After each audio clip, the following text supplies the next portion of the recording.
ഒറ്റയ്ക്കായിരുന്നു ആ സമയത്ത്. നിനക്ക് എന്തറിയാം? നിനക്ക് എന്റെ രാഷ്ട്രീയത്തെക്കുറിച്ച്, ഞാൻ ഇടപെടുന്ന വിഷയത്തെക്കുറിച്ച് നിനക്ക് എന്തറിയാം?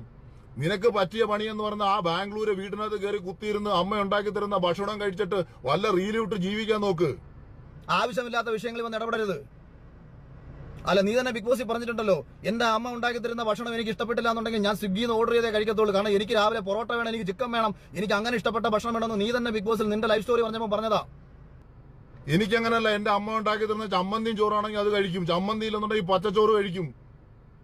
ഇന്നും അങ്ങനെ തന്നെ. എന്റെ വൈഫിനോട് നിങ്ങൾ വിളിച്ചു ചോദിക്ക്, ഏത് 5 സ്റ്റാർ ഹോട്ടലിൽ താമസിച്ചാലും കൊച്ചിയിലാണെന്നുണ്ടെങ്കിൽ ഞാൻ എന്റെ വീട്ടിൽ വന്നിട്ട് ഞാൻ അവളുണ്ടാക്കി തരുന്ന ഭക്ഷണം കഴിക്കുന്ന ഒരാളാണ് ഞാൻ. അതുകൊണ്ട് നിന്റെയൊക്കെ സൗകര്യപ്രകാരം നിനക്കൊക്കെ ഇത്തരം, അതായത് ഇവന്മാരാരെങ്കിലും ചാനലിന്റെ ആരെങ്കിലും വെച്ച് നീട്ടി എന്തെങ്കിലും ഓഫർ തന്നിട്ടുണ്ടെന്നുണ്ടെങ്കിൽ അത് മേടിച്ച് വെച്ച് നക്കി അങ്ങ് ജീവിച്ചോണം. എനിക്കിതിന്റെ ഒന്നും ആവശ്യമില്ല. തെളിവാണോ ഇല്ലെന്ന് ഞാൻ ഈ പറഞ്ഞ